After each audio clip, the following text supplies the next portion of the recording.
3 của nhà đẹp của anh. Bản tin số 3 của nhà đẹp của anh hôm nay có các tin chính như sau. Lâm Đồng tạm dừng giải quyết hồ sơ tách thửa. Bộ Xây dựng ban hành hàng loạt tiêu chuẩn mới về chung cư Condotel. Đánh thuế biệt thự bỏ hoang, nói dễ, khó làm.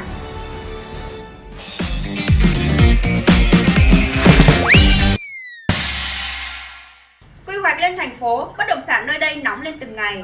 Theo các chuyên gia trong ngành, một điều quen thuộc lâu nay là thông tin về quy hoạch mới luôn là đòn bẩy khiến bất động sản ở các khu vực có liên quan có những chuyển biến sôi động hơn.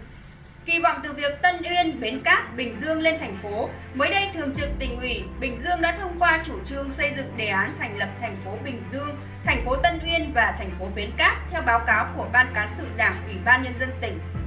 Cùng với 3 thành phố hiện hữu, Bình Dương trở thành địa phương sở hữu lượng thành phố nhiều nhất cả nước. Trong đó, vùng Tân Uyên là cái tên được kỳ vọng có bước tiến vượt bậc về phát triển kinh tế, xã hội, đô thị hóa, hạ tầng giao thông sau khi có thông tin chuẩn bị lên thành phố. Theo ông David Jackson, Tổng giám đốc Colliers Việt Nam cho hay, cả Tân Uyên lẫn Bến Cát đều có vị trí thuận lợi cho phát triển kinh tế. Tân Uyên đóng vai trò như là cầu nối ngay giữa khu vực có sự hiện diện của thành phố Thủ Dầu Một, Dĩ An, Thuận An và thị xã Bến Cát. Quy hoạch phát triển thành phố thông minh của tỉnh Bình Dương cũng gọi tên khu vực Tân Phước Khánh của Tân Uyên như là trọng điểm của chiến lược đầy hứa hẹn này. Trong khi đó, Bến Cát cũng giao thoa với thành phố Thủ Dầu Một, kế cạnh thị xã Tân Uyên và tiếp giáp với thành phố Hồ Chí Minh ở phía Tây và Tây Nam. Cơ sở hạ tầng của Tân Uyên và Bến Cát cũng được đầu tư khá đồng bộ, trở thành động lực phát triển cho các hoạt động sản xuất, thương mại, dịch vụ từng bước bùng nổ. Theo các chuyên gia, những yếu tố kể trên kết hợp với thông tin về việc quy hoạch Tân Uyên và Bến Cát trở thành các thành phố mới lại càng khiến cho giá nhà đất tại các khu vực này nói riêng và Bình Dương nói chung tiếp tục đà tăng. Nhìn rộng hơn một chút, bản thân Bình Dương vốn đã là một thị trường bất động sản giàu tiềm năng và rất nhộn nhịp trong suốt nhiều năm qua. Lý do có thể kể ra như vị trí thuận lợi, cơ sở hạ tầng được đầu tư bài bản và đồng bộ, cũng như việc Bình Dương là nơi hội tụ của rất nhiều các khu công nghiệp thuộc hàng lớn bậc nhất của cả nước. Sau khi thành phố Thủ Đức được thành lập, bất động sản Bình Dương tiếp tục dậy sóng do nằm cạnh thành phố mới này.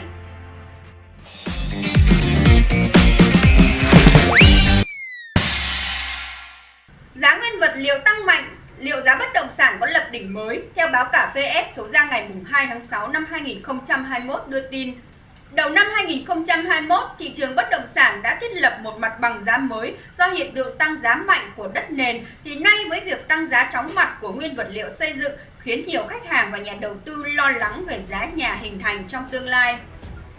Giá vật liệu xây dựng thiết lập một mặt bằng giá chưa từng có, ghi nhận tại thời điểm tháng 5 năm 2021, giá thép vượt ngưỡng 20.000 đồng một kg, tăng từ 40 đến 50% so với thời điểm cuối năm 2020.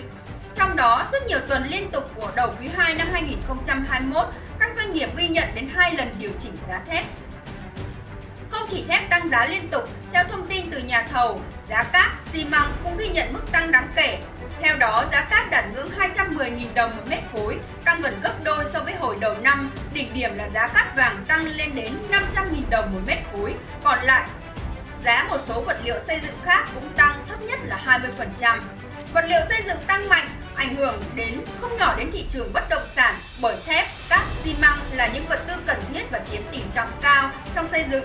Chính vì thế, với giá thép như hiện nay, chuyên gia nhận định thị trường bất động sản sẽ sớm thiết lập nên một mặt bằng giá mới.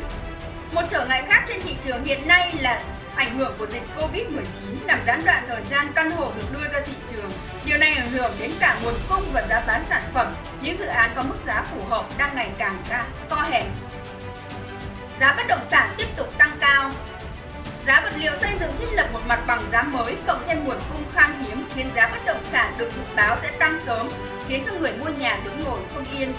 Báo cáo quý 1 năm 2021 của Hội Môi giới Bất động sản Việt Nam, giá căn hộ chung cư có thể tăng từ 4% đến 6% trong thời gian tới. Tuy nhiên, với tình hình giá vật liệu xây dựng tăng như hiện nay, mức giá tăng được dự báo có thể tăng tới 10 đến 15%. Theo ông Lê Hoàng Châu, Chủ tịch Hori, trong xây dựng chi phí vật liệu xây dựng chiếm khoảng 60%. Do đó, khi giá vật liệu xây dựng tăng thì giá bất động sản đương nhiên tăng theo.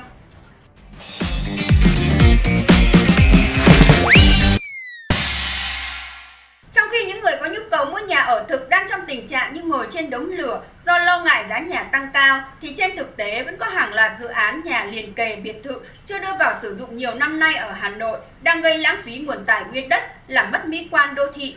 Và để xử lý tình trạng này đã có đề xuất đánh thuế biệt thự bỏ hoang, tuy nhiên hiện tại vẫn chưa có một giải pháp mạnh nào được thực hiện, theo báo Cà Phê F số ra ngày 2 tháng 6 năm 2021 đưa tin.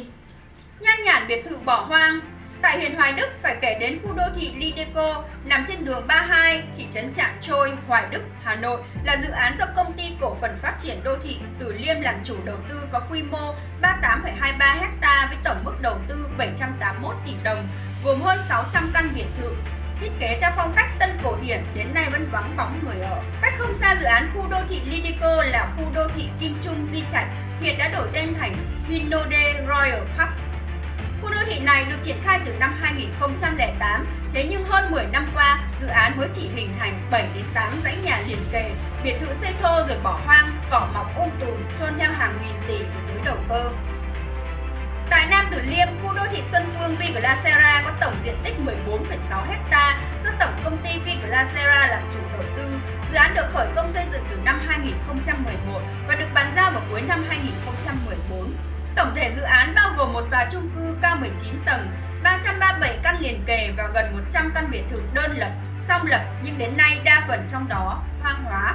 Đối diện với khu đô thị Xuân Phương, Viglacera là dự án Foresta Villa thuộc khu đô thị sinh thái Xuân Phương đang trong cảnh cây cối lấn hết biệt thự, biến thành nhà hoang, dự án do Công ty Cổ phần Tasco làm chủ đầu tư. Ngoài ra còn một loạt các dự án đang bỏ hoang như Hoa Phượng, Bảo Sơn, khu biệt thự vườn Cam, Orange Garden, An Khánh, Hoài Đức, dự án khu đô thị mới Cầu Bưu, Thanh Trì, Hà Nội, khu đô thị Văn Phú, quận Hà Đông, Hà Nội. Trước tình trạng nhan nhản nhà, biệt thự bỏ hoang trên địa bàn, Ủy ban nhân dân tỉnh, Ủy ban nhân dân thành phố vừa đề xuất với Bộ Tài chính thực hiện việc đánh thuế hoặc xử phạt các chủ sở hữu của nhà bỏ hoang không đưa vào sử dụng.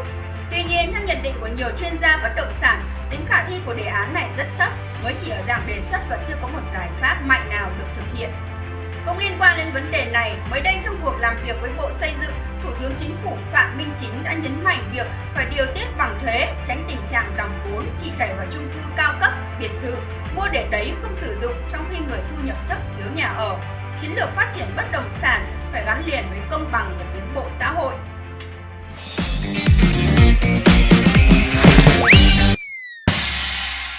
Theo báo Cà Phê F số ra ngày 2 tháng 6 năm 2021 đưa tin, Bộ Xây dựng vừa ban hành thông tư 03/2021 quy chuẩn kỹ thuật quốc gia về nhà chung cư bao gồm cả căn hộ lưu trú, condotel. Các vấn đề kỹ thuật, diện tích căn hộ, phòng cháy chữa cháy, thang máy đều được quy định chặt chẽ và có hiệu lực từ ngày 5 tháng 7. Theo đó, quy chuẩn trong thông tư 03 quy định các yêu cầu kỹ thuật áp dụng khi xây mới, xây dựng lại nhà chung cư có chiều cao đến 150 m hoặc có đến 3 tầng hầm, bao gồm nhà chung cư được xây dựng với mục đích để ở và nhà chung cư được xây dựng với mục đích sử dụng hỗn hợp. Đối với yêu cầu quy hoạch kiến trúc, thông tư 03 yêu cầu căn hộ chung cư phải có tối thiểu một phòng ở và một khu vệ sinh và diện tích sử dụng tối thiểu của căn hộ chung cư là 25 m². Đối với dự án nhà ở thương mại phải đảm bảo tỷ lệ căn hộ chung cư có diện tích nhỏ hơn 45 m², không vượt quá 25% tổng số căn hộ chung cư của dự án. Đối với căn hộ lưu trú, diện tích sử dụng không nhỏ hơn 25 m², các yêu cầu khác theo tiêu chuẩn được lựa chọn áp dụng về căn hộ lưu trú. Đối với văn phòng kết hợp lưu trú, diện tích sử dụng không nhỏ hơn 25 m², trong đó diện tích của khu vực làm việc tối thiểu là 9 m², không bố trí bếp trong văn phòng kết hợp lưu trú. Theo thông tư 03, kể từ ngày 5 tháng 7 năm 2021, thang máy tại nhà chung cư phải đáp ứng 10 yêu cầu. Nhà chung cư hỗn hợp từ 5 tầng trở lên phải có tối thiểu 1 thang máy, từ 10 tầng trở lên phải có tối thiểu 2 thang máy và đảm bảo lưu lượng người sử dụng theo tiêu chuẩn được lựa chọn áp dụng. Cùng với đó, cần bố trí tối thiểu 1 thang máy cho 200 người cư trú trong tòa nhà, không kể số người ở tầng 1, tầng trệt, hoặc trường hợp tính toán theo số căn hộ thì cần bố trí tối thiểu 1 thang máy cho 70 căn hộ, tải trọng nâng của một thang máy phải không nhỏ hơn 450 kg. Trong trường hợp nhà có một thang máy, tải trọng nâng tối thiểu của thang máy không nhỏ hơn 630 kg. Về phòng cháy chữa cháy, đối với nhà chung cư hỗn hợp có chiều cao phòng cháy chữa cháy lớn hơn 50 m hoặc nhà có chiều sâu của sàn tầng hầm dưới cùng lớn hơn 9 m.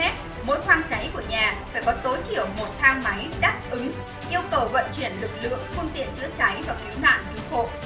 Yêu cầu không được bố trí bể nước trực tiếp trên giếng thang máy và không cho các đường ống cấp nước, cấp nhiệt, cấp ga đi qua giếng thang máy. Cuối cùng, thang máy phải đảm bảo người cao tuổi, người khuyết tật tiếp cận sử dụng được. Nhà có chiều cao phòng cháy chữa cháy lớn hơn 50 m phải có họng nước chữa cháy cho lực lượng chữa cháy bố trí ở mỗi tầng. Ở cửa căn hộ xa nhất của tầng phải nằm trong phạm vi 45 m tính từ họng nước chữa cháy, có tính toán đến đường di chuyển.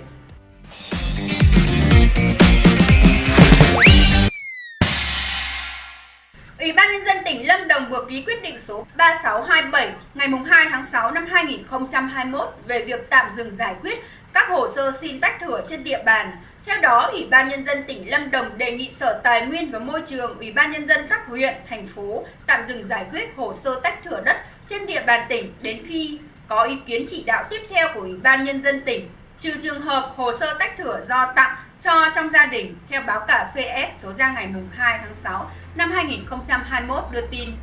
Thực hiện chỉ đạo của Ủy ban Nhân dân tỉnh, Sở Tài nguyên Môi trường tỉnh Lâm Đồng cũng có công văn số 1461. Cùng ngày, chỉ đạo Văn phòng đăng ký đất đai rà soát toàn bộ hồ sơ tách thửa đã tiếp nhận và đang tồn động do vướng mắc về yêu cầu hình thành đường giao thông. Đồng thời kiểm tra hồ sơ phân loại cụ thể, các hồ sơ đủ điều kiện thì trình ký phát hành, các hồ sơ chưa đủ điều kiện chuyển trả và có văn bản hướng dẫn thực hiện theo quy định. Theo các hướng dẫn của Sở Xây dựng, tạm dừng tiếp nhận các hồ sơ tách thửa phát sinh cho đến khi có quyết định điều chỉnh của Ủy ban Nhân dân tỉnh và ý kiến chỉ đạo của Ủy ban Nhân dân tỉnh. Các nhiệm vụ trên phải thực hiện ngay và báo cáo Giám đốc Sở trước ngày 10 tháng 6 năm 2021. Giám đốc Sở Tài nguyên và Môi trường yêu cầu các đồng chí lãnh đạo Sở được phân công vào các phòng chuyên môn, đơn vị thuộc Sở được giao nhiệm vụ nghiêm túc thực hiện nội dung, đồng thời chịu trách nhiệm trước Giám đốc Sở về nội dung và tiến độ thực hiện. Văn bản của Sở Tài nguyên và Môi trường tỉnh Lâm Đồng nêu rõ. Trước đó, Văn phòng đăng ký đất đai tỉnh Lâm Đồng yêu cầu các chi nhánh Văn phòng đăng ký đất đai, các huyện kiểm tra, xác minh và cung cấp thông tin đất đai liên quan đến 19 khu đất không phải là dự án nhưng giao bán là dự án tại thành phố Bảo Lộc, huyện Bảo Lâm và Lâm Hà, tỉnh Lâm Đồng. Trên đây là các tin chính được phát trong bản tin số 3 của Nhà đẹp của Anh. Chúng tôi hy vọng rằng với các tin tức được tổng hợp từ các báo uy tín sẽ giúp cho quý vị có cái nhìn toàn cảnh hơn về thị trường bất động sản hiện tại. Các bạn hãy like, share và nhấn đăng ký kênh để theo dõi các bản tin tiếp theo của chúng tôi. Xin chào và hẹn gặp lại!